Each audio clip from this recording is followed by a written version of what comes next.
ചരിത്രത്തിലെ ആദ്യ KCYM youth കോൺഫറൻസിനൊരുങ്ങി Thrissur അതിരൂപത. KCYM യൂത്ത് കോൺഫറൻസിന്റെ ലോഗോ പ്രകാശനം CBC president archbishop Mar Andrews Thazhath നിർവഹിച്ചു. തൃശൂർ അതിരൂപതയിലെ ചിയ്യാരം വിജയമാത ദേവാലയത്തിൽ വെച്ച് നടത്തപ്പെടാൻ പോകുന്ന കേരള യൂത്ത് കോൺഫറൻസിൽ കേരളത്തിലെ 32 രൂപതകളിൽ നിന്നായി 2000-ലധികം യുവജന പ്രതിനിധികൾ പങ്കെടുക്കുമെന്ന് KCYM സംസ്ഥാന പ്രസിഡന്റ് ഷിജോ എടയാടിൽ തൃശൂരിൽ നടത്തിയ വാർത്താ സമ്മേളനത്തിൽ പറഞ്ഞു.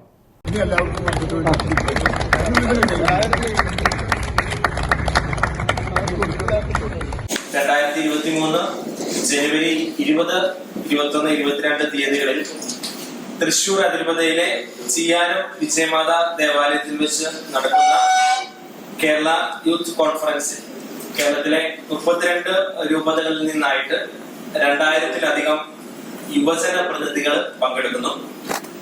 കോൺഫറൻസിന്റെ അവസാന ദിവസമായ 22-ാം തീയതി ഞായറാഴ്ച 5000-ലധികം യുവജനങ്ങൾ പങ്കെടുക്കുന്ന പൊതുസമ്മേളനവും യുവജന റാലിയും തൃശ്ശൂരിൽ വെച്ച് നടത്തുകയാണ്. ആ പരിപാടിയുടെ ഔദ്യോഗിക ലോഗോ പ്രകാശനം ഇന്ന് CBCIയുടെ president archbishop Mar Andrews Thazhath പിതാവ് നിർവഹിച്ചു.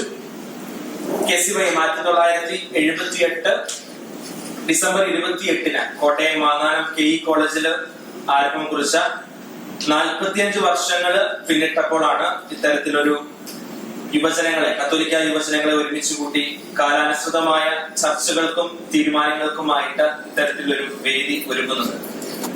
യുവജന സംഘടനയും കേരള സഭയും നേരിടുന്ന ആനുകാലിക വെല്ലുവിളികളായ വിദേശ കുടിയേറ്റം, ലഹരിയുടെ അതിപ്രസരം, തൊഴിലില്ലായ്മ, സാമുദായിക ശോഷണം അടക്കമുള്ള വിഷയങ്ങളിൽ 3 ദിനങ്ങളിലായിട്ട് യുവജനങ്ങൾ സംവദിക്കും.